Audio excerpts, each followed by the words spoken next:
Hey everyone, this is Tappers here again, and welcome back to Kirby Nightmare in Dreamland. When we last left off, I meant to say that we were heading to level 2, Ice Cream Island.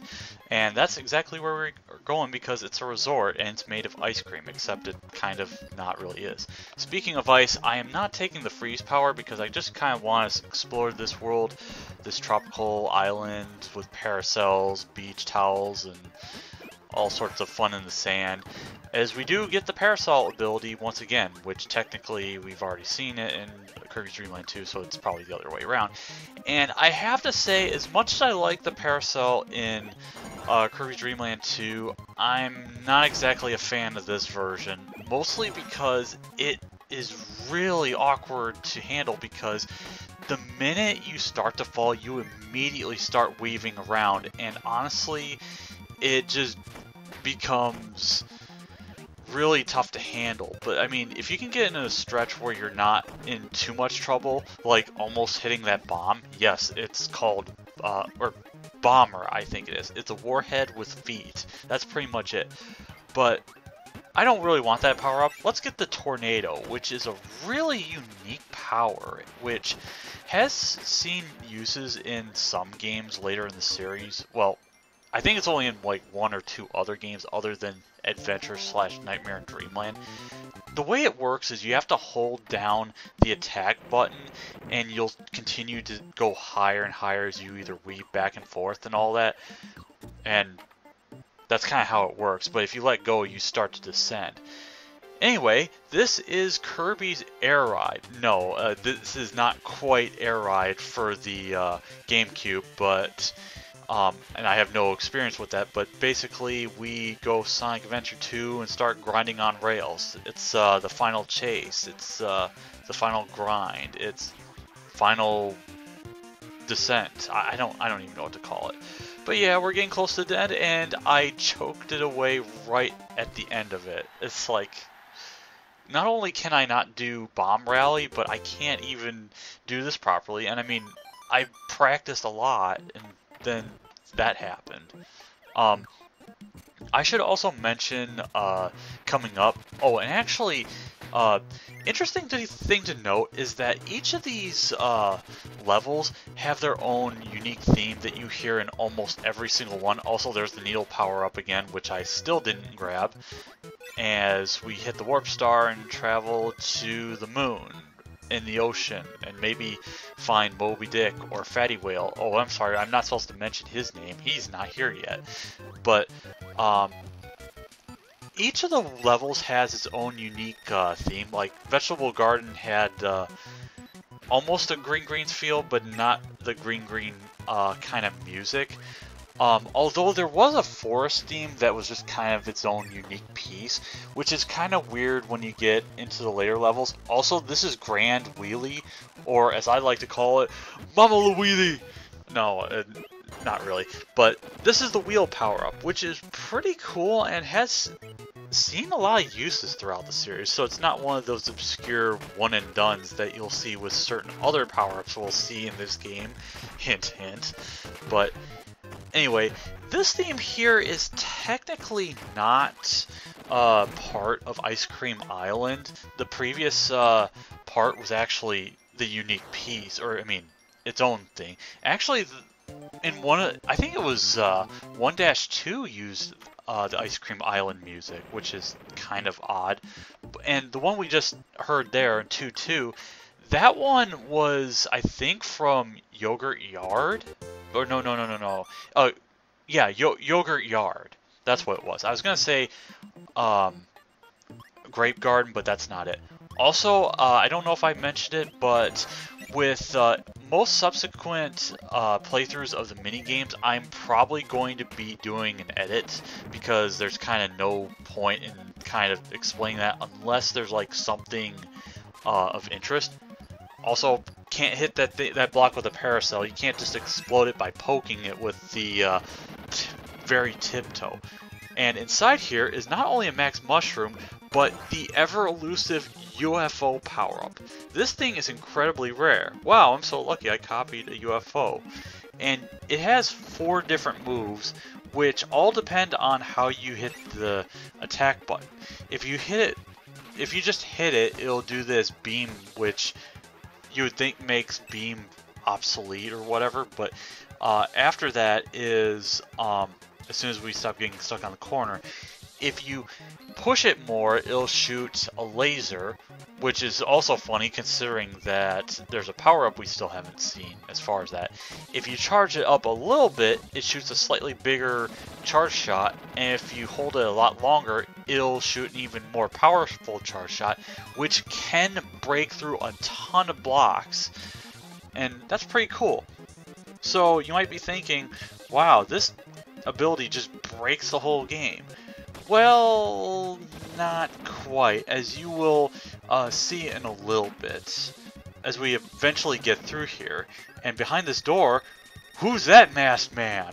It's, well, spoiler, his name is Meta Knight, and he is testing Kirby's power by sending his onslaught of javelin, mace, axe, and trident foes at us.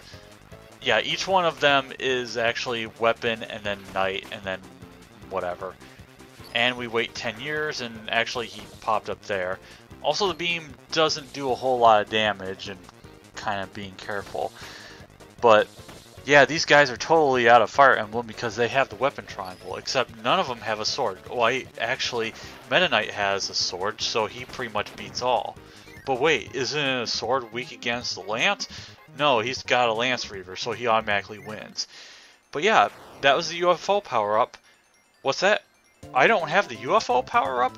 Well, see, the thing is, to keep it from breaking the entire game, they decide to keep it within the level that you're in, and then they just take it away for whatever reason. Honestly, they should probably could have handled it better, but I don't know. So, speaking of laser, also the kind of weird audio glitch with my headset. I'm not sure what that was, but maybe it's nothing. It just probably sparked something. But yeah, this is the laser power-up. It has a weird load time or whatever, and it's okay, probably decently powerful, but I'm not too concerned about it. Especially since we have Pigma trying to ruin our beautiful reward. No, not even. But what was I saying? Oh yeah, we've got some Vegetable Valley music for some reason. It kind of gets a little weird when it just starts putting music in weird places. Also, the stone ability is back, and we get a pretty cool looking hat. Also, I don't remember if I mentioned this in Kirby's Dreamland 2, but in this game, you can actually stay in your stone power and you won't automatically transform out of it. At least, I don't think they force that in 2. I think in other games it might force you out, but I can't really remember. Now, I don't remember. This is also, I think, our first time seeing the mic power-up, which is pretty cool. It's a nice screen nuke, and we also get to see the many different versions of Kirby, where we see kind of the baseball pennant Kirby supporter, got the Mike Singer Kirby, and then we get Rockstar Kirby from Rockstar Studios. It is Grand Theft Kirby. No, it's not even that, but I still find it weird. We're still using the Vegetable Valley music, and not as much the Ice Cream Island. But then again, I might have already lost track of how many levels we were in. But actually, I think this is 2-3, so maybe I'm just jumping the gun. But I just find it weird that it's been one theme for each stage so far. But I mean, some sub-stages will... No, actually that was 4. But this one has 5. Ooh, we're hardcore in this. But anyway, I never mentioned the Spark power-up. It's pretty much the exact same thing as, what is it called? Kirby Dreamland 2. But also that Paracel, what a trooper. It was trying to snipe me really hard if it could, but it didn't. I mean, he gave up in the end. I'm too good for it. For a non-sentient object is that, but it's really sentient in the Kirby series. And So, interesting fact there. I was trying to grab the wheelie power, and instead of doing that, I ended up sucking up 2 of them, which is actually something that I don't know if, I think it was introduced in Kirby's Adventure. Yes, it was. And then some of the other subsequent games. If you capture 2 abilities at once, you get the mix ability, which is a roulette, and it does, it cycles through abilities until a certain amount of time passes, or you hit A to stop the roulette. So I ended up getting power, or I mean hammer, by complete accident, and yeah, I got through that room the unintended way, because wheelie can go through Gordos, but instead I ended up just floating through and just improvising. But speaking of powers, we got a new one here, and not a very common one, the high jump, as that bomber just completely ruined my day and all that because I guess the explosion caught me.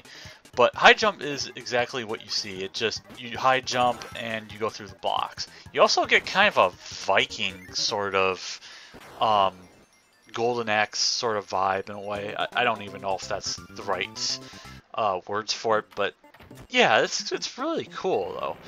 But you know what else is cool? Arenas, where you get to gamble your life, and if you win, you get experience and money. And if you lose, you die, except this isn't Fire Emblem, even though it looks like a Fire Emblem type Coliseum. Also, basically your reward for winning is you get the power-up of who you defeat, and then you also get a max tomato, which is pretty cool. So yeah, we got the freeze power-up again, as we go to Ice Cream Island's boss, which is someone we haven't met before, Paint Roller. This is a really unique boss. I kind of like it. It's just a shame that he or she isn't in too many games the rest of the series. I think the last game Paint Roller was in would be Canvas Curse, but that's besides the point. And speaking of abilities and weird things, this is the ball power-up, which is, I think some people say this is probably one of the worst power-ups, or among them, well, besides sleep, but we haven't seen that. I personally like this power-up in a way, because it's pretty kind of cool to just bounce all over the place and all that. I didn't mention that Paint Roller paints 8 different things, and depending on what you can get a different power. But next time, we'll be going off to level 3. See ya.